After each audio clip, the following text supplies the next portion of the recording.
Tracy, my love. Yes.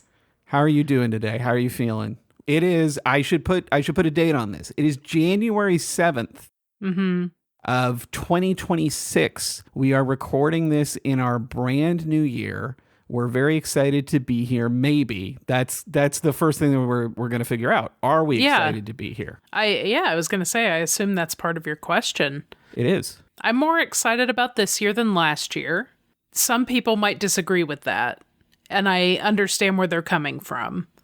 But I feel like I am ready to step into this new year with a little less despair and a little more just sort of go-getter energy. You're a junior achiever? A junior achiever? You didn't do junior achievement, did you? No, I think that this is a thing that came up, I mean, probably in a few media properties in my youth, but I'm mainly thinking of, I think there were junior achievers in The Big Lebowski. Oh. I believe the large Lebowski has junior achievers. Was that an organization as it is? See, in my head, I was tangentially involved with a program called Junior Achievement via my dad, which I believe was based in Indianapolis. And it was this organization that it was like young business leaders of America or whatever. It was a quasi, patriotic organization meant to staff the workforce with young conservatives.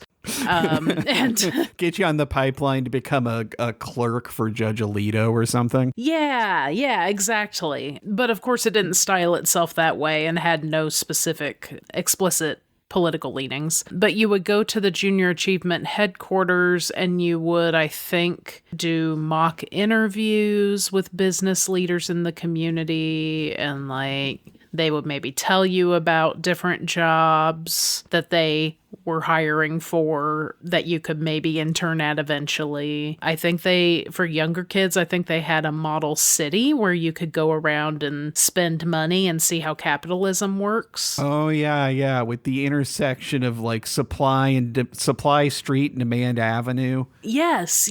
You've seen it. Yeah, I think you showed me a photo. Yeah. So I was not part of it, but again, I kind of knew vaguely about it because my dad's work participated in it, I think, as like a sponsored employer. At some point, I must have brushed against it because this is sounding very familiar, even apart from the things that you've told me, I think. I feel like, one thing is, since I grew up at a YMCA, often the answer to why I've heard of a thing is that it was hosted there and I had nothing to do with it, but my mom had to deal with some aspect of it. That would be very likely, though. Yeah. I could imagine that for sure. I think it might have been actually from when I was working in the library in high school and a little bit of college, though. I feel like maybe I have vague memories of taking tickets or something, doing as people were coming in for some sort of an event, I was giving them the little raffle tickets and signing them in or something. The closest that I ever got to this, I forget exactly what it was called. It was like junior government or simulated capital politics, or I don't know what it was called. What I know is that it was a fraudulent legislature wherein children as young as me, and I think I was 11 or 12. It had no governing power. Yeah, no, none at all. But we would get together and people would introduce bills, and we would debate them according to Robert's rules or whatever. And then there would be a vote, and the legislature that we were embodying would either pass the bill or not. Most of the bills, as I remember it, also maybe had sort of a pro-capitalist, libertarian bent. Now, this is maybe because we grew up in Indiana. But the only bill that I remember specifically commenting on, I got myself up to talk about one bill because I was like, I have to participate in this, even though I'm the shrimpiest, dopiest kid here. And it was about whether they should teach creationism in school alongside evolution. And I, in stark contrast to my feelings soon after this conversation, was pro. My feeling, as I remember explaining at the time, was that you can't have the dark without the light. And you need to have contrasts in order to understand your own opinions. I explained this very unconfidently. And then I scurried back to my spot in the legislature, and I believe that bill did pass. Ah, nice. I mean, you probably had, as you said, you probably had a bit of a sympathetic ear, but I bet you also made a compelling case. I mean, that's a good metaphor. It's not. I mean, not for that situation. Well, it falls apart as soon as you get it wet, but it's not watertight, is what I'm saying. But it sounds good. You know, sure. It sounds like something. You put it together, you know? Yeah. It's funny you say that about getting things wet because the two kind of vibes in that situation were nerds who were going to go on to do like model UN and then, similar like I don't know, debate club in college and then, major in poli-sci or whatever. There was that strain of teens. And then there was an overlapping set of teens, most of them older than me, all of them larger than me, who were... the thing was that they let us use like the state capitol building. And so you actually, I don't know if we sat in the actual main legislative chambers. That doesn't feel right. I remember it as being too small for that, but it was something in there. Mm-hmm. It was some room in that building that was fancy and had a seal on the wall or whatever. And then you would stay in a hotel room. And so the other thing that was happening was all of the teenagers were trying very hard to get laid. Mm-hmm. And I think a number of them did succeed despite the density of chaperones. It really felt quite debauched. Now, wow. Again, I was like 12. So, were I to go there now, I'm sure I would have a different perspective. But at the time, it felt like, a hell of flesh and lust and desire. Oh, no. Yeah. A den of iniquity. You poor thing. Well, and I wasn't going to get any because I was so young and small. So that's good, actually. It is. I know that now. I feel good about that. I agree with you. But I understand maybe feeling left out. Yeah, at the time it was like, well, I don't think I want to do this, but it would be nice to be asked if someone would like to invite me to the sexy hot tub scenario or something. I mean, I absolutely never wanted any part in anything like that until I was like fully 21. But and now you're all about these sexy hot tub scenarios. Yeah. Why aren't people inviting me to their sexy hot tubs? I think I had a friend who did that as well, and I wish I could remember the name of it. I think it also, at her age bracket, it also involved a tour of the governor's mansion. Mm. And I think she met, who was our forever governor? Evan Bayh? He was a senator later, right? I think that might be why maybe. He feels forever, because I think he was either governor and then senator or the other way around. I honestly couldn't tell you which. He made no impression. That's part of the problem that we have, is he sort of embodied Indiana by being just sort of a nice enough white guy. Slate. Yeah. Yeah. And I mean, he was a Democrat getting elected in Indiana, so you certainly couldn't complain. I just remember she thought his wife was nice. And she's been a Democratic voter ever since. I don't know if it's coming through, but my feeling about the new year is currently completely insane. I feel about as deranged as I ever have. I am historically a big fan of rolling over into a new year. It is canonically the only holiday I consider real. Like, all the other ones are based on fake things I don't care about. But I do think it's kind of fun when we all get together to say, yep, we're doing this again. Another circle around the sun. I think that's a good time, and I like it as a moment for reconsidering my life's decisions. And I came into this, I stormed the year, as you may recall, shout singing in the karaoke party that we hosted, declaring quite confidently that certain historical events would transpire in a way that would be beneficial for the nation.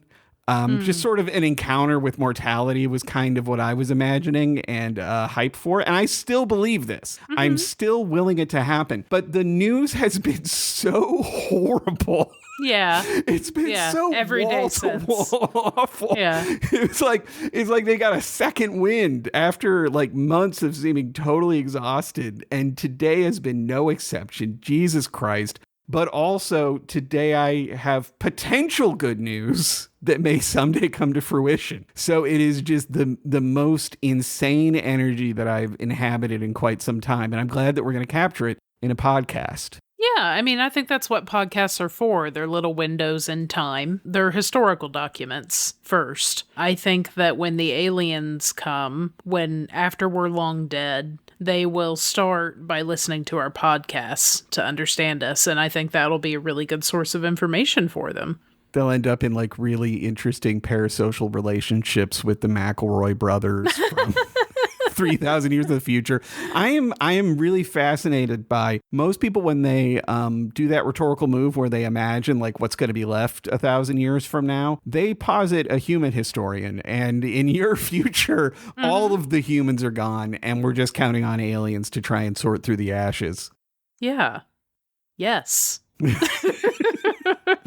No, I mean, I'm with you. That makes more sense. Maybe. Well, I mean, part of it is like, I don't know why a human historian would really have to go deep looking into human history. I understand like people do that now, but I feel like we're producing so much ongoing documentation at this point that like we're not digging stuff up about people in the 70s. I don't know. Maybe we are. I'm sure somebody is. I don't know. I guess I just feel like there won't be as many mysteries for future humans to uncover because there's just so much documentation. Usually when people make jokes about this, they're, it's paired with the kind of fatalism that assumes that things are going to continue down the current trajectory and we'll all be dead in about, 10 years anyway. Yeah, which to me says like, well, where did these other humans come from? Right. How did they get out of it? I think that actually, though, from a historian's perspective, it might actually be quite bad that we're recording ourselves so much because there is an obligation, I would imagine, in our historians of the future. They're going to have to actually, like, most of the things they're trying to figure out will be sort of knowable. Imagine sorting through it. Right, yeah. You'll have to listen to the podcast recorded by the like you used to like you would pick a peasant and you would find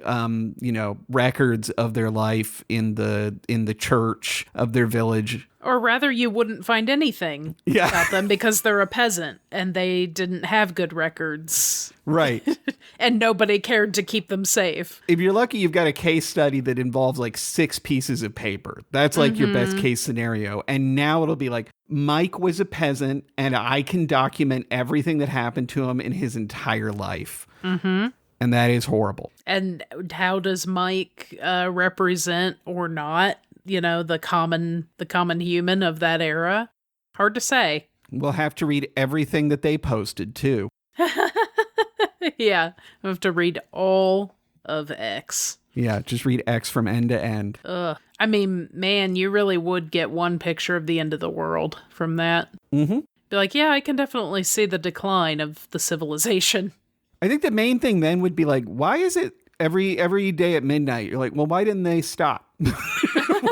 Why isn't that the end? They seem to really think that it's going to be the end. Why do they continue into the next day? Yeah, it's both a real advantage and disadvantage for people who study ancient history that they only have, like you said, about 6 artifacts to work with. On one hand, you're milking so much meaning out of anything that survived that you're just like, yes, I think in this culture, pots were very important. It's like, I mean, yeah, probably. They existed. Like, yeah. And they persisted, and that's pretty good.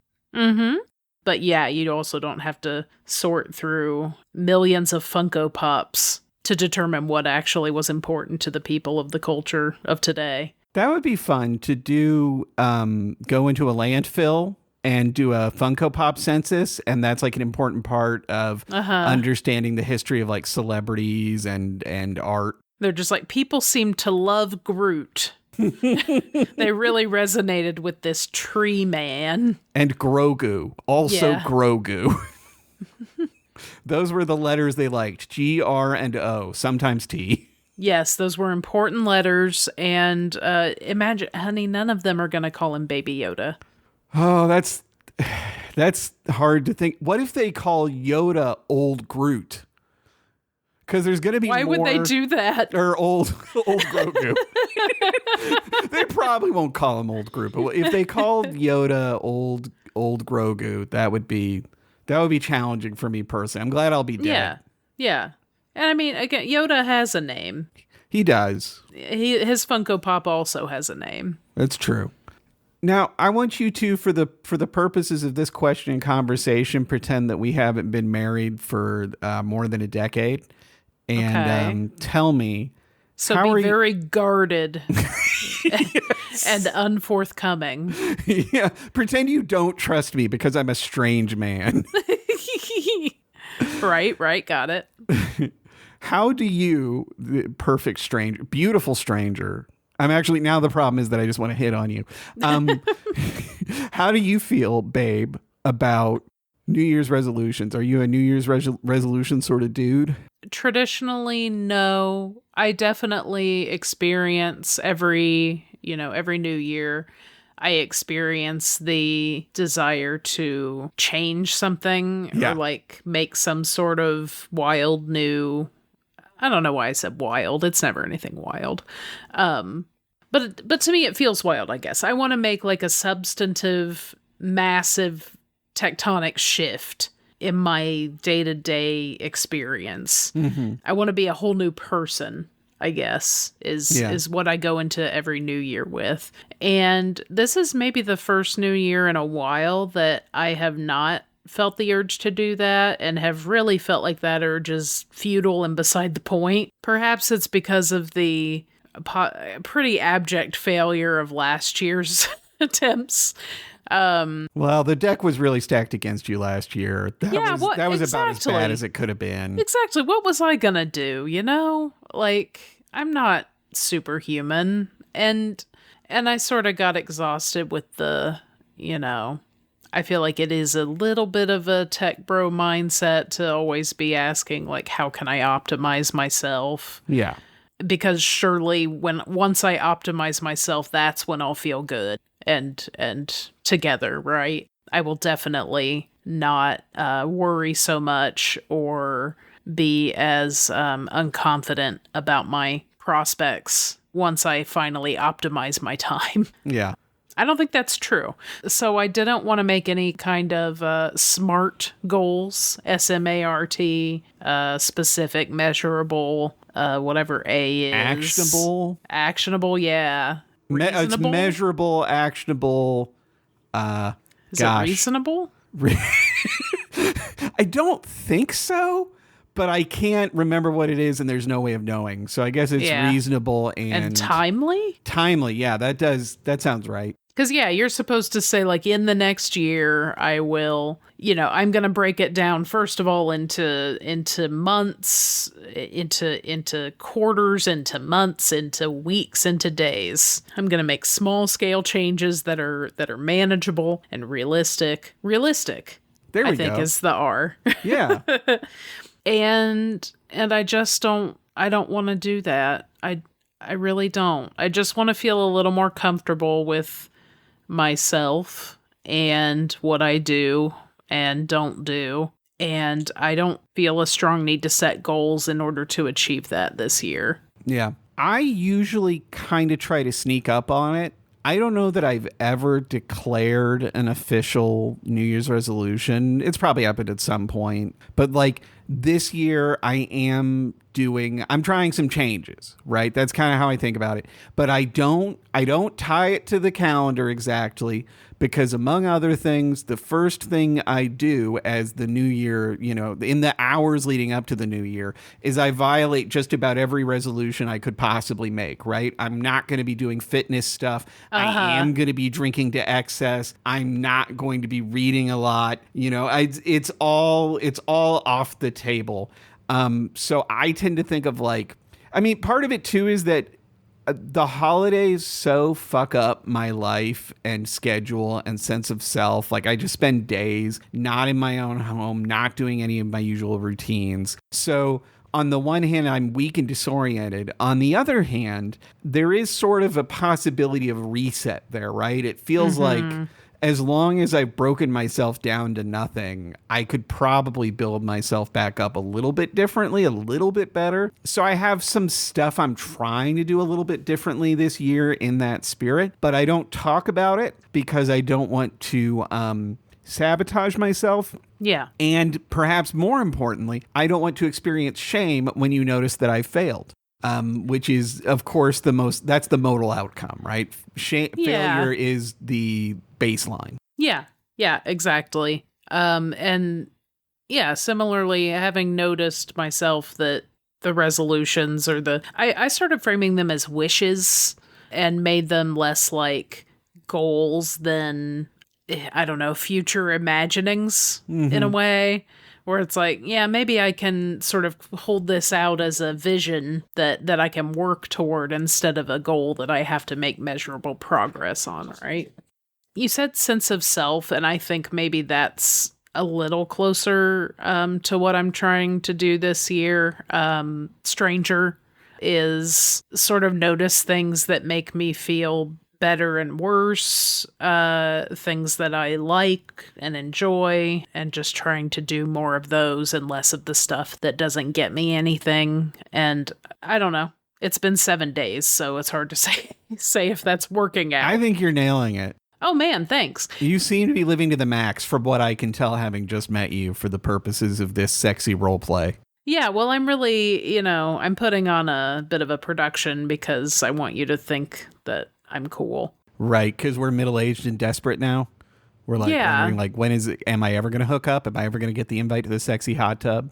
I mean, to be clear, I do this game with anyone at this point in life. Anyone who's a stranger, I desperately want them to think that I'm cool. Of course.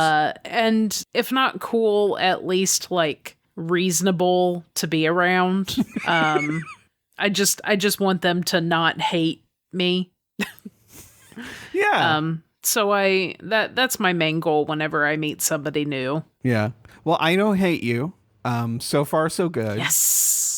I asked this partly because I wanted our topic for today to be reading resolutions. This is, as we've discussed many times, this is a show about reading, but it is also, as a result, a show about shame, inevitably. And reading is one of those things that I do. I don't know. Somebody has surely done a survey to measure this scientifically, but if I were to name like the big 5, it'd be alcohol, exercise, diet, something else I'm not thinking of. Oh, the big 5 resolutions that people make. Oh, I thought this was like the big 5, important things in Mike's life. That would be concerning. No, these are the resolutions. These are the subjects on which I think people make resolutions most often. I don't know what number 4 is, but number 5 might be reading. Mm-hmm. And I think it's because it has almost as much shame attached to it as those other things, right? In that spirit, I have looked up a bunch of different, listicles about reading resolutions a person might have. And I did find that there was pretty remarkable consistency in the general, both what people want to do to improve their reading and how they understand the problems that are currently keeping them from achieving those goals. And I just wanted to go over some of the reading resolutions that people have. And I think the listener can, on the one hand, you could consider if you want to adopt some of these things in your own life, but I also want to kind of work through like what makes these particular formulations attractive and what feels weird and interesting to me about them. So, for example, the first resolution that I found in an article on theconversation.com, and I'll put links to all the listicles we reference here in the show notes. The first resolution was more reading, less phone. And this is one that I saw constantly. They wrote a little blurb. My reading resolution is to finally leave my phone at the front door. My phone is the one thing thwarting my reading goals. I've gone to great lengths to neuter its effect on me. I've deleted my Facebook account. I've installed content blockers. I've turned on sleep focus, but I'm astounded how my tired brain can outsmart my best intentions. Swipe, tap, dopamine. The little pile of books on my bedside goes untouched, like Miss Havisham's wedding cake. I guess he did find time to read Miss Havisham. The book with Miss Havisham in it. Miss Havisham, the book starring our favorite character, Miss Havisham. So I've removed the chargers from the bedroom, bought a $5 reading light, and for accountability, professed my intentions to my wife and the internet. No more phones in bed. This is Michael Noatal, who is an associate professor in the School of Psychology at the University of Queensland. I like that if your wife fails, the internet might keep you straight. Yeah, the wife is looking at you, tutting, shaking her head. She's so disappointed with you. And you're like, well, I don't care what you say. And then she posts a photo of you to Instagram. And you're like, no. Revealed. I think that substituting one thing for another is often a good way to get a new habit going. You know, like if you can just do a direct swap from one to the other, then often that is pretty effective. Like that's how people give up soda a lot of the time, is like, I'm just going to switch to a different drink. So that they're still doing the soda habit, but their consumption is different. But I also think that looking at the phone is very different from reading, and you're getting very different things out of it. So I think you'll probably find pretty quickly that they aren't as transferable as you think they are. This struck me as well. I have a lifestyle that makes using the phone in bed close to impossible because I consistently go to bed after you do, so the lights are off. And if I use my phone, it does wake you up. But I have never been a phone in bed guy. I'll do it in the morning, maybe, but I will not do it before going to sleep. I do think that is setting yourself up for failure. But I also think that like a big part of why it happens is that you are just awake enough to wish you were doing something, and it's the only thing stupid enough that you can do it. Like, I honestly don't understand people who successfully read in bed at the end of the day. To me, that's just like, I would go to sleep instantly every time. I've done some successful end of day reading. I do often feel like it's the only time I really can set aside reliably. It's probably been the most successful I've been at incorporating more reading when I was like deciding I'm going to keep this book at my bedside and that's going to be the last thing I do before I go to sleep. Overall, I think it's a good habit. I do think there's some pitfalls there. And I think you go to the phone because you want your brain to turn off. I think you want your brain to turn off, which doesn't mean you shouldn't decide that you get less of that. You know, I mean, I do think maybe that's the way to go about it, is to just say, I decide to zone out less. But yeah, I think you have to understand, like, reading is going to probably require some more of your attention, focus, thought, feeling, and looking at phone. It takes up a larger space in your mental inventory, right? If we're doing the Resident Evil style Tetris inventory where an herb is like 3 squares and then, I don't know, a long rifle is like 6 and you got to rotate them around and stuff. And, a first aid pack is over there taking up 5. And then there's a weirdly shaped like key or something. Reading is a totally different shape from your phone, I think. But I understand the fantasy of like, if my brain were shaped in such a way that reading instead of phone made sense, I would be a better, stronger person. The other thing that I questioned about this is that that sentence, swipe, tap, dopamine. This is something I really question. And I know that I may be a little unusual in this. I don't experience the phone as especially pleasant. It's compelling. Yeah. But it doesn't, I feel like people know a little too much for their own good on this, and they know that Yes. dopamine is supposed to be what motivates them to do things. So if they're doing a thing consistently and addictively, it must be delivering dopamine. And Right. maybe that's true on some I was level. gonna say that might be true. Like I'm sure Yeah. they've done studies and have revealed why using the phone is so addictive. So yeah, I wouldn't be surprised if that's a chemical thing happening. But yeah, I also that is not how I subjectively experience it. Is like, using my phone. Excellent. Tapped a heart. I feel great. Yeah, again, it's a very zone out sort of experience for me, and the joy, if you could call it that, I don't think you could accurately. The enjoyment is is just not thinking for a while. Yeah. Or like I feel like often for me, it's like I don't have it in me to have interesting thoughts. So I'm going to let like Blue Sky deliver other people's interesting thoughts to me. I'm not going to be able to do anything particular with them, but I'll enjoy the fact that somebody else was thinking thoughts that I wouldn't know how to have. That's kind of fun. Mm-hmm. I'll look at like suggested articles and stuff. Most of them are either etiquette or like vanishingly improbable etiquette scenarios, most of which involve children. Like just like, should I have disciplined my neighbor's son? Should I be spanking my neighbor's son? Yeah, because for some reason, like I've clicked on those more at once more than stuff that actually concerns my day to day. So I get served up those and crochet patterns, and I find a lot of new crochet patterns. And That's I nice. open them up in tabs and I bookmark them and I put them in a folder for later. And sometimes I go back and look at that folder when I'm ready to start a project. Well, I mean, if you're ever looking again at all, that's one leg up on most of what I'm doing when I open a thing in a tab in my phone. Yeah, at the same time, I feel like it's false productivity. I think I could also simply cut that step out entirely, decide to do a project, look for a pattern at that point.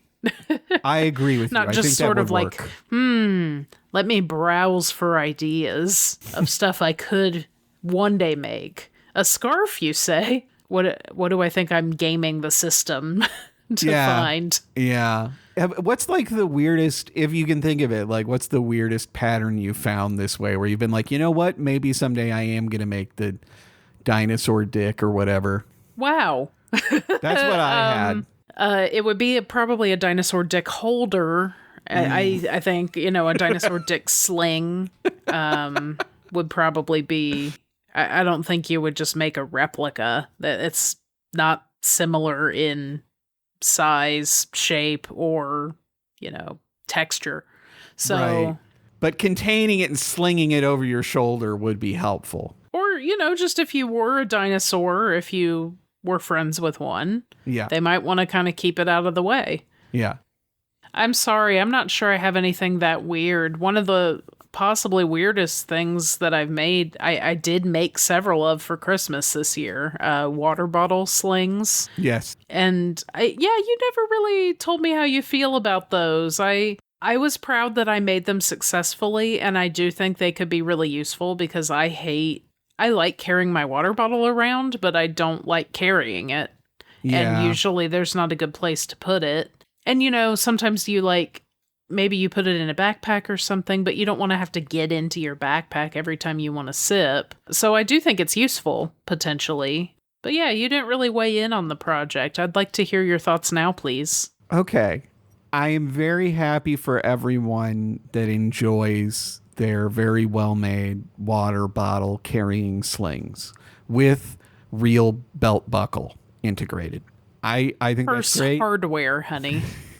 And I appreciated that as a result of the buckles and your fine craftsmanship, the recipients did think maybe this was a professional water bottle holding contrivance. Now that was a dopamine hit. Yes, absolutely. that worked real well. And I was proud of you. Mm-hmm. I do not find that very tempting myself. I'm imagining the world where I'm walking around in one, and I'm sure that there's a gendered element to this where, like, for some reason, having a specific hanging item for one thing feels wrong to me. I don't know why. It just feels like I'm not supposed to do that unless it's like a sword. And then the other thing is I actually do just carry my water bottle in my backpack, and it's fine because I found one that, like, I really don't have to worry about leaking. So I do just leave it in there. And then when I get to my new location, I take it out and then I have it. So the utility of it is not totally apparent to me and my lifestyle, but it was clear that for your relatives who received them, this was perhaps a solution to a major problem. They seemed delighted. I don't know. I mean, I think there's also a gendered element to carrying a water bottle around, like, as a day-to-day thing. Yes. I've observed this, and I have no observations beyond that. I don't know why that would be, but it does seem to be true. I think it's a lot like carrying a reusable shopping bag.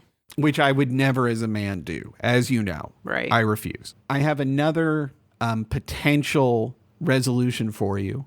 This one is more deep reading, the year of Rebecca Solnit. Oh. In the last year or two, I've been enjoying going deep on particular writers by reading all or most of their back catalog. I love seeing how their craft and ideas develop over time and how they so often circle around a central set of concerns over the course of a career, coming at the questions that animate their work from different angles and approaches. This year was a Janet Malcolm year. I'm going to skip some stuff. I think 2026 will be a Rebecca Solnit year. She is a longtime favorite. Her exquisite 2013 hybrid memoir, The Faraway Nearby, is a big influence on my current work in progress, but she's so prolific that I still have plenty of gaps to fill in her bibliography. And this was written by Gemma Nisbet, a lecturer in professional writing and publishing, Curtin University. I think this is maybe an Australian publication. It's starting to seem that way, yeah. How does that one strike you? I like that. I like that idea. You know, I feel like I can't say a thing against it. I do think it's fun to read one author. I think that's often fun. Yeah. I think it would be strange for us to corner this person and criticize them for their choice to focus on Rebecca Solnit. I have not done this on a calendar basis. I declared on this program that I'm going to be reading all the Magda Szabo. And I think I'm like already running out because I'm only reading the stuff that's in English because I haven't learned Hungarian as of yet. Well, and I think there's like one major book left, and then I've read that she has like 40 books, so I guess I'll just wonder about the rest. I think you'll need to learn Hungarian. I think that will be your resolution. I would love to believe. And then translate the rest of them. Probably, yes. That is probably what I should do. So I get the appeal of that. I do feel like for me, I don't know that there's anyone I love enough to truly just, that's what I'm doing for that year. Like, that does feel like a little bit of a potential prison to me. I think that is a sort of an academician's mindset, you know, like I'm not surprised this is a professor, just because it feels, at that point, I do think it feels a little more like a research project. It appeals to me because at that point, I would kind of be reading at least some of the works, I think, as just like historical data, you know, and just like, I don't like this book as much, but if this author was thinking about these things, you know, maybe that says something about the time, or maybe that characterizes their argument over here. Yeah, this is going to enrich the next book. Yeah. And I like to read that way. That's actually, I think that's something I've hit upon in the last little bit, the last year or two, that I think I will read more when I feel like I'm learning something from it. If I feel like I'm just reading because somebody said it was good, then I don't tend to get as much out of it as I do when I treat reading more like a literature class assignment. Just like, I don't know, you should read this. You'll probably learn something interesting. So the eating your vegetables aspect of it is actually beneficial for you. You're enjoying the vegetables and the nutrients they provide. I think so.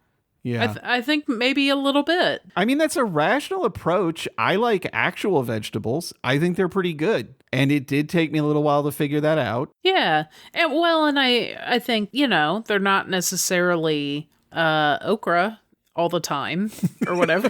They aren't slimy unless you know exactly how to cook them. Yeah, yeah, like those aren't the kinds of books I'm going after, right? Like I am still reading stuff that I think I could enjoy, but I think it helps to sort of remove that expectation of like, man, I'm going to find a new favorite writer, or I'm going to have a really emotional experience by reading this book because somebody else said they did. Even then, I think I would sort of recast it for myself as like, I'm going to read this book because my friend had a really emotional experience reading it and that'll help me understand my friend.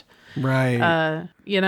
No, I think it's fine to use the book recommendations of your friends mainly as a way of piercing the veil of mystery between you. Mm-hmm. I'll give you some recommendations later, and you and I can finally get to know each other. Yeah. We'll both read in our sexy hot tub. Now that sounds really nice. I don't know if this fits into any of the resolutions. I have to assume not. But if I could make a resolution that was just read in the bath every night. Oh, man.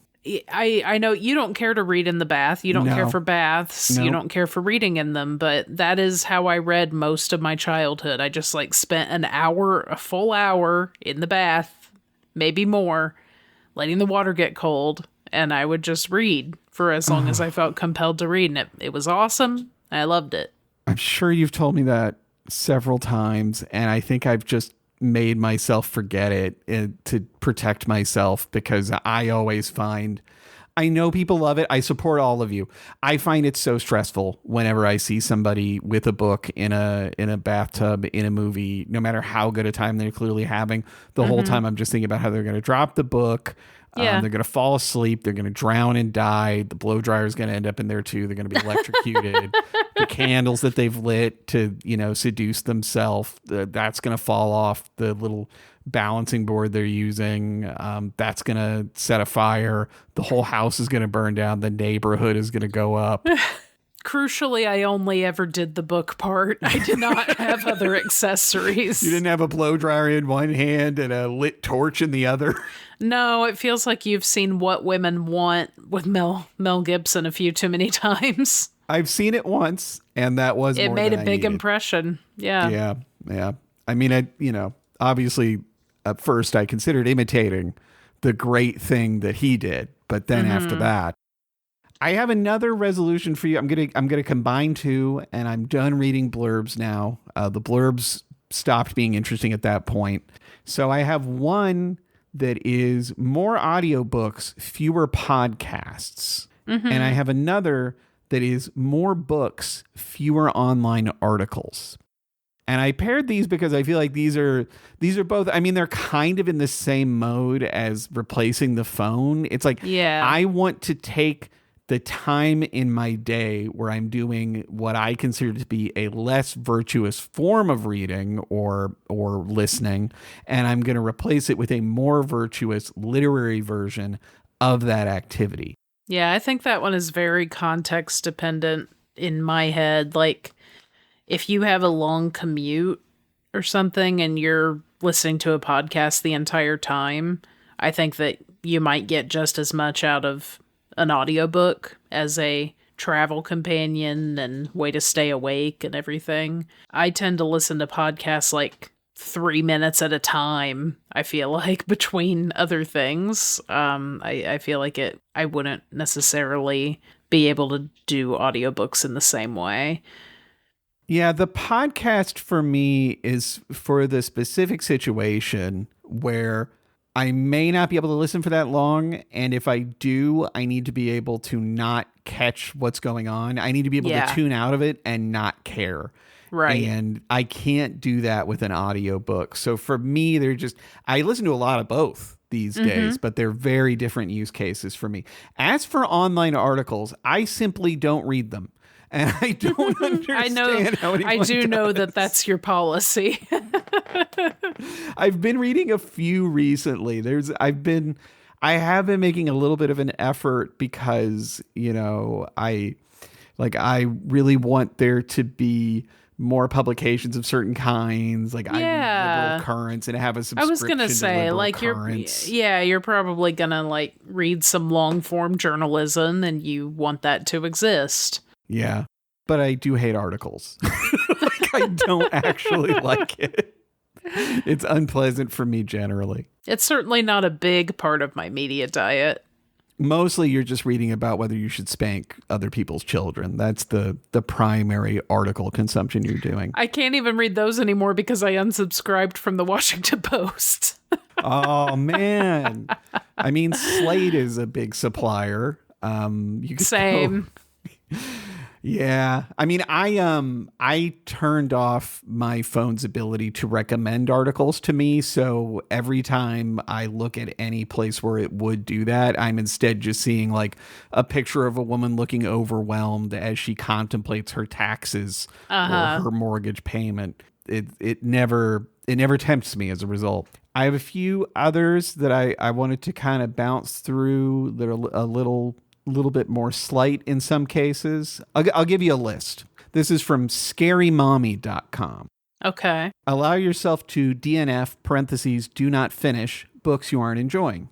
Read for 10 minutes a day. Read instead of doom scrolling. Read 2 books you own for every one you buy.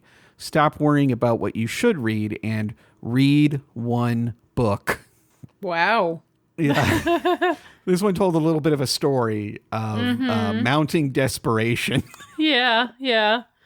I mean, there's a version of that last one that has been useful to me, like I was saying, Yeah. Like for a while there, I felt like I was too concerned with like, especially being a writer myself, like I wanted to read stuff that would be useful for me in some way, or stuff that would be inspirational or comparable, or, kind of help give me ideas or context to work with. And instead adopting a spirit of, again, just assigning myself stuff has been useful. But yeah, those all feel pretty scoldy. I don't know why I have to read 2 books I own for every 1 book I buy. I mean, I understand that is very much in the decluttering space, which is where I don't like when you see the overlaps between different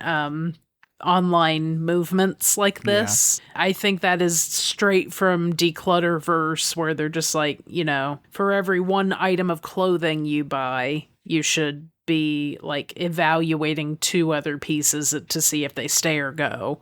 You can't just endlessly add. You have to be streamlined. So that's my guess. And there's also kind of a financial aspect there too, maybe a little bit of financial scolding. Yeah, I mean, I see people talking all the time about owning too many books and buying too many books. And I always just wonder, like, I mean, how many are you buying? Right. It seems so impossible to me that it could truly make a giant dent in anybody's budget the way that like buying too many video games could potentially, or I don't know. Even there, it's not like video games really cost too much, but you can go kind of nuts. I don't know. You can. And I mean, there is definitely the thing of like shopping to shop, and you kind of work yourself up to the point where you end up making a purchase because it feels like the consummation of what, like, why did I waste the last 2 hours of my life looking at these things if I'm not going to buy one? Mm-hmm. But I don't know. If you're stuck in this, books are never that for me. No. This is the thing. I don't window shop for books. I barely even look at the books I buy. Like usually, I have like half a tip or a notion that one might be good. I don't know what it's about. I don't know anything about the person who wrote it, and I just purchase it. And that's one of my like 4 book purchases that month or whatever. I feel like if a book makes it through that gauntlet of decision making that I go through when I select and buy a book, then it deserves it. It's not the same thing as impulse buying a Tupperware set or something that you don't need. Reading for 10 minutes a day is an interesting one to me. I feel like that is not enough time to do anything. But I understand the idea of being like, well, I'm going to set myself a very achievable minimum, and then I'll probably go over that, right? Like that is reasonable. 10 just feels so, I would feel like a child telling myself, and now I'm going to go read for 10 minutes. Right. In my special chair. Alternately, now I have to read for 10 minutes. Oh. Yeah, I think that one comes from from another sphere as well, maybe. There's a lot of stuff online about like impulse management and sort of building your own momentum. And that's a common piece of advice, right? Is like just do the thing you don't want to do for 10 minutes and then see. Like you said, you'll probably keep going. If you don't keep going, at least you did some. You're still building a habit. You know, people say that with cleaning the house or less with fitness, but they say it too with like stuff at work. You know, if there's a task you don't want to do, just start doing it for 10 minutes and you'll at least have made progress. Yeah. But yeah, like you said, that's very much casting it as something you desperately want to avoid doing.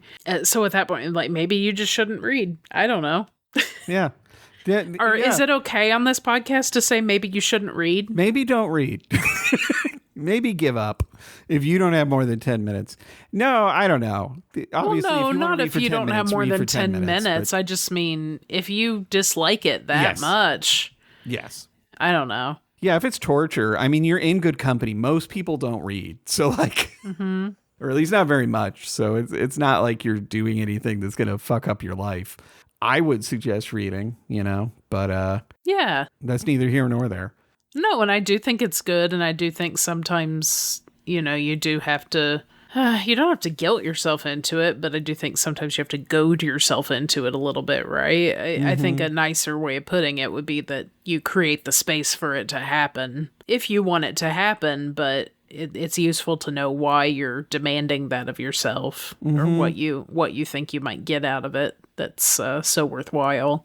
Again, I think it is worthwhile. I think it's good and cool to read. I want to be very clear about that before somebody takes me out of context and spreads these clips on the internet. All these people that are just waiting for library pizza to make a wrong step slip so they can bring us down. That's right.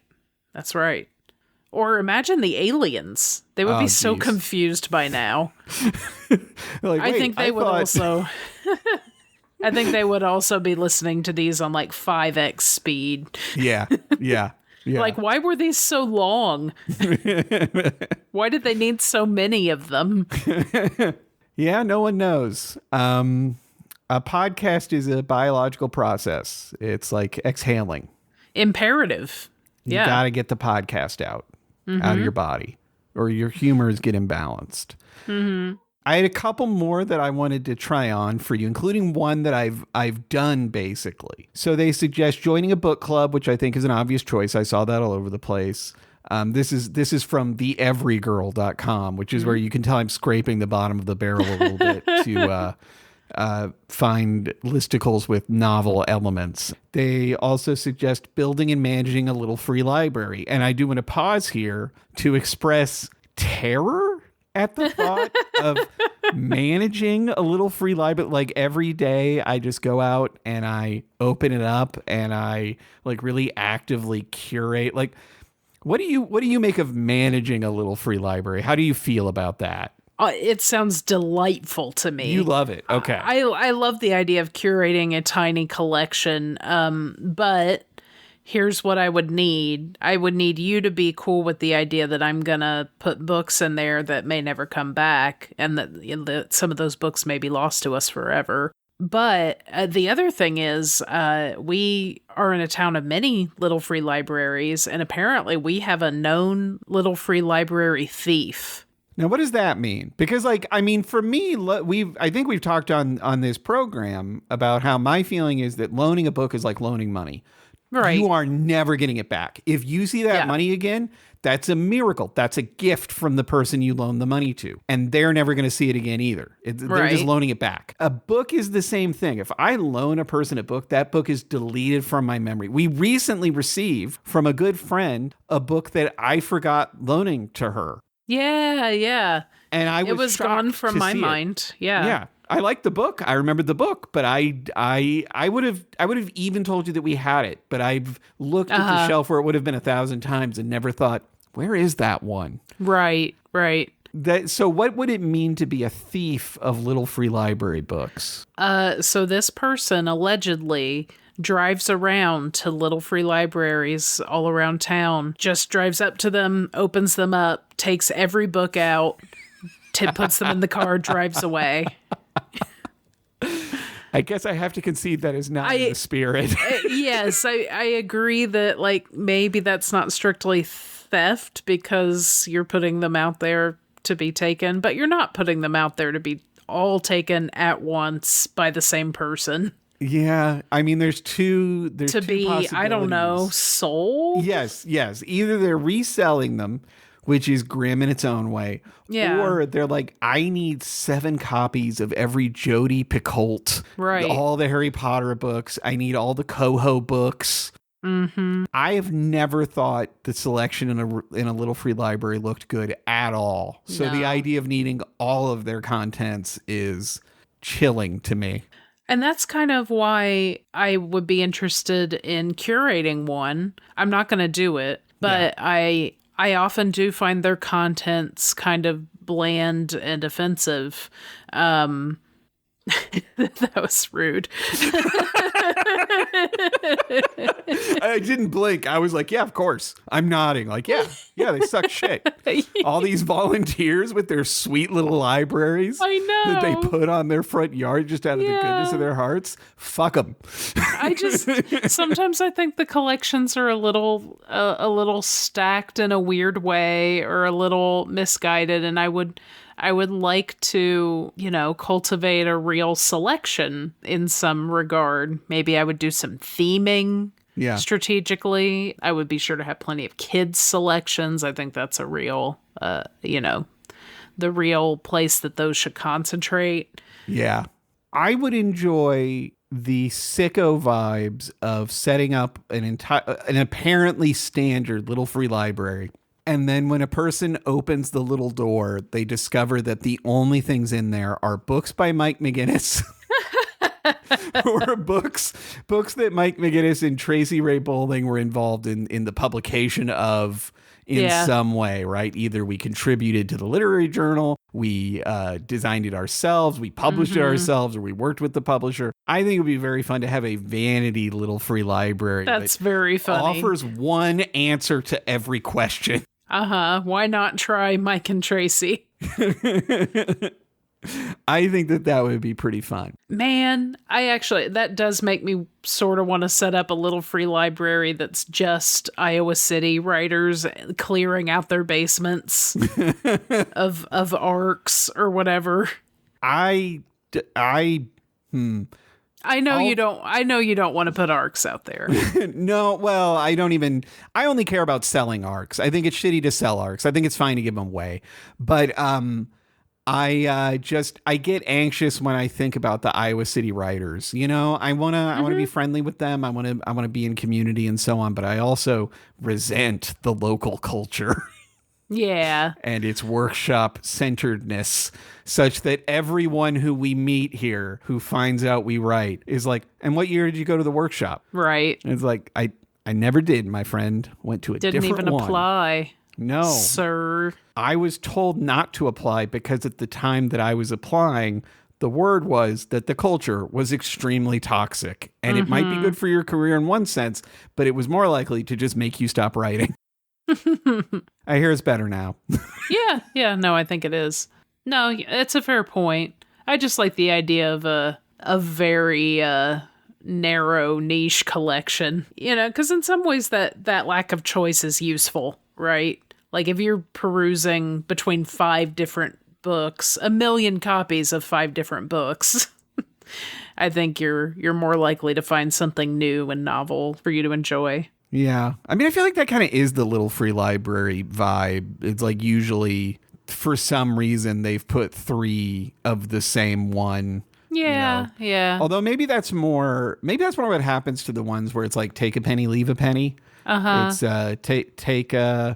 take a pickle, leave a Grisham. I feel like I see that more in like restaurants or cafes with their own little libraries where it's like they start out well curated and then as soon as people start taking stuff, they start returning garbo. Yeah, absolutely. Stuff that they will not miss. The one that's on this list that I have actually sort of done is set a reading goal and track your books on Goodreads. And so I do want to, I think you know this about me. There was a period, I've done a little bit of Goodreadsing. When I first discovered it, I did go through and rate a bunch of books, and I had some fun, like giving 3 stars to some classics. I probably gave like 2 stars to Moby Dick just to be a jerk or something. You haven't read it. You haven't earned it. No, I'm going to remind you of that every day. I would not, in fact, rate Moby Dick because I have not yet read it. But Goodreads did not turn out to have any utility for me except as a place to go to see what other people say about my books. And I know most writers say that that's an extremely unhealthy thing to do and it makes them feel insane. And I love it and it never bothers me. And every time anyone has a dumb complaint on there, I'm just like, yeah, I knew you existed. Makes sense. This is not a surprise. Like, yeah, of course you had that experience. But I did for a while, for like maybe close to a year, I had a Google spreadsheet that I was using to track my reading. Oh. And maybe I didn't tell you this because I was sneaking up on it and also I was sort of ashamed of it because I couldn't figure out how not to sort of game it. So what I did, like where I got into trouble, and I think the reason that I ultimately stopped doing it has to do with comics, because it is my opinion that comics count as reading, right? Mm-hmm. It's an easier kind of reading. I think comics are more different from reading prose fiction in a physical form than audiobooks are from physical books, right? I think the audiobook lights up more or less the same part of the brain as the physical book. I don't think that comics really quite light up the same part of the brain. I think it's different. Uh-huh. But I couldn't come up with a principled way to determine which ones went on and which ones didn't. I got annoyed with myself every time I tried to find the distinction. Like, maybe I'll just put graphic novels in there. Like, I hate that people think graphic novels is a different category, like that they use it to mean the same way that people use literary fiction to mean fiction but good. Mm-hmm. I don't like that graphic novels are comics but good, and is like frequently used to describe like Mouse, which is not a novel. It is not fictional. That is a memoir. So I was logging every Marvel comic I read. Yeah. And so like each individual issue that I read on the Marvel website, which I've stopped doing, but for a while I was reading a lot of them, and I would write the name of the series and the issue number. I was putting the number of pages in, I think. Aww. Because I thought that putting the number of pages in would motivate me, because I would see how big the number got and I'd be like, that's great. The number can continue to rise. I'm going to keep reading. And I would do it with ebooks where the page count thing is sort of, I would just like look up an edition and I'd be like, okay, I read that many pages. That's fine. And I do the same thing with the audiobooks.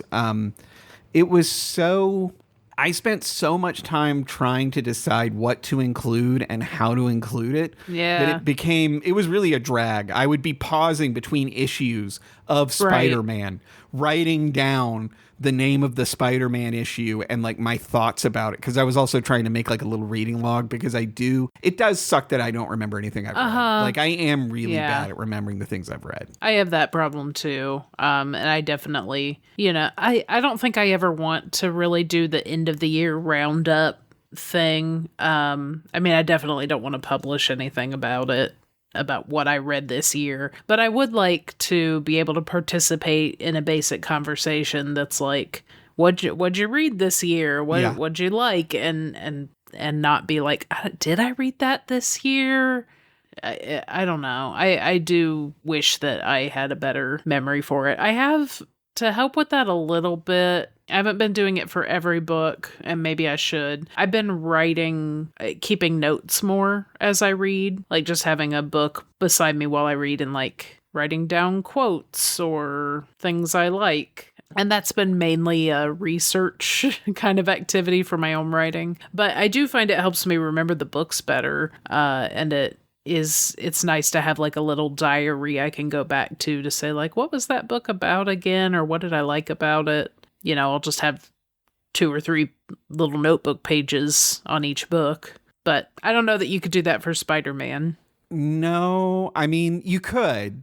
It would be confusing. You would spend a lot of your time trying to figure out, again, like, what are the criteria for thoughts I should record about Spider-Man? Because I don't have that many. Yeah. There's, generally speaking, it's pretty much in one eye, out the other.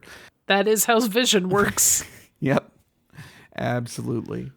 I've got 3 more for you from Penguin Teen. These are my last 3. Oh, man. Teen reading goals. Yeah. I don't know how much these bear discussion, but I did enjoy these 3 in particular. The first is, I will use a book-inspired pickup line to ask someone out. Oh, no. Oh, no. You mustn't. There was an element of sabotage to this article because, again, it is from Penguin Teen. So, like, the one thing they want you to do is read. So one of the items was, like, instead of, I'm going to read 2 for every one I buy, it was, I will just buy books all the time forever. Oh, no. There was a gif of somebody throwing money in a fire. I know that this speaks to the teens. They like to talk about taking my money, etc. Yeah. But I'm not sure that's gonna work. No, I don't think they were probably deceived by that strategy. Another one is, I will find a new reading spot in my neighborhood. I was interested in that. Yeah. I don't have a lot of thoughts about it. I like the idea of finding a new spot to read things. I'm going to need one because our favorite cafe is shutting down. I'm sorry man. I know. I'm sorry to take it so negative, but it's really broken my heart. We had a lovely reading and writing relationship with that cafe. And admittedly, we haven't pursued it as much in recent years just because of weird timing. But I had a soft spot for it as a literary spot. We mourn Cortado forever. Yeah. Do you know when it's closing? You know when the last day is? Yeah, the 30th of this month. Well, I should definitely make a point of stopping in there at some point. I'm sure you'll be there a few times. I've been there every day this week. Perfect. Yeah. Well done. The third and final one that I pulled from that Penguin Teen article was, I will read the book my favorite TV show or movie is based on. And I actually think this is good advice. Okay, yeah. I've been doing a thing for a while where I get really principled about if I can possibly help it, if it can be done. If I know that something is based on a book, I try to actually read the book first. Mm-hmm. I know a lot of people find it better to go in the other direction because they tend to feel that the book is better. They get sort of hurt by the way that the movie or the TV show compresses it or fucks with the characters. And going in the other direction, I think, is less painful and disappointing for people usually. I understand that, but I feel like I'm generally annoyed by things anyway. Like, I don't need the book to be annoyed. I can be annoyed on my own. Sure. I like that direction as well. Watching the film or the derivative work and then learning about the original. That's, to me, a slightly more interesting craft question for my own writing is like, how did they work with what they had here? It's easier for me to see that when I go from the derivative work to the original. Yeah, we recently watched the movie Hedda, and it really blew our hair back. I was in love with it the whole time. I was freaking out the whole time as well because a subplot of that. I don't need to tell you how this goes if you haven't seen it. I just need to tell you one thing, which is that it is established early on that there is one copy of a very important book, a book that a person has written and will be publishing in the future. There's only one. Mm-hmm. Yep. And I was like dying. Yes. Like the second I heard that, it was just like, oh no. Yup. And then every event after that made it worse. But as a result, I don't know if you have read the Ibsen play that it's based on yet. I know you're thinking of it, and I want to as well. I was thinking of it, and I talked to a playwright friend about it just to get her take. And I think that what I was worried about was that it would be so much less interesting than what I found interesting about the film. And because the film clearly did make some pretty bold choices in key regards. Yeah. It went pretty outsized in some ways. But I don't know. I still probably will. If it, honestly, this is sad to say, if it was like a full ass book, then I probably wouldn't bother, having read some other Ibsen. But since it's a play, it'll be short. Yeah. So why not? No, for sure. I mean, that's kind of where I'm at too, because like my experience with Ibsen has been, this is definitely in its historical context and knowing all the things I know as a fancy English major, this is great. It's I important. don't know that I mean, I've tended to think, I think The Doll's House is pretty great. I couldn't explain why anymore, but I did believe that the last time that I watched it. Nice. I never got there. But I didn't really experience it as a great time. And I do think that can be a nice thing about going in that direction, right, from the adaptation to the original. If you're not sure that you're going to understand the appeal of the original so much, I will be equipped to look for the things that were interesting to that director that led to that adaptation. I do think that'll enrich the experience. So I think that's a nice way to do it. On the other hand, I would say read Poor Things and then maybe don't even watch the movie, which is not bad, but it is an example. I liked it, but I did find it really disappointing by comparison. I just found it a little basic, which is probably a crazy thing to say to folks who have seen it but not read the book. Right. But what can I tell you? I had read the book. Do you have are there any resolution thoughts you want to close on? Any that you are considering as a result of our conversation, or any changes you feel like you want to make in your life? Mainly, I remain confident, I think, in my judgment that smart goals don't actually work well for me in this realm. I don't like any of the goals that are like just read for 10 minutes or read a chapter a night or anything like that. Putting any sort of measurement on it for me seems doomed to failure. Yeah. I still like the idea of reserving places and spaces for reading. You know, we have a recurring reading event, get together every week. We set aside time to read, and that's really great. More stuff like that, more discovering places in my neighborhood. I don't think I'll be doing that. I feel like there aren't a lot of places in our neighborhood that you can just sort of hang out. No, there's not. As an adult. And yeah, there's an infrastructure for that. Like we could go sit on the playground equipment, I guess. That's a very sweet idea. I love that idea. People are doing it in K-dramas all the time. I feel that my neighbors would be made nervous by that. I would feel like a total pervert for sure. Yeah. So I'd rather not alarm them. Yeah. Or make them anxious. I will probably continue to seek out spaces downtown in the city where I can hang out and sip a drink and have some coffee. I mean, sip a drink, which will be coffee, and enjoy a book. Yeah. Sometimes the drink isn't coffee with me, but I still enjoy the book. Thank you, Tony. Tony has been active this record. I'll just note that. Yeah, he's been running all around. He's been chasing his sister. He's, I think, currently watching his sister from his perch on the couch, thinking about whether he wants to go get her. Mm-hmm. Running up and down the stairs. Yeah. Hopefully that didn't make it into the recording. But if I don't it did, think so. Thank you, Tony. Thank you, Tony.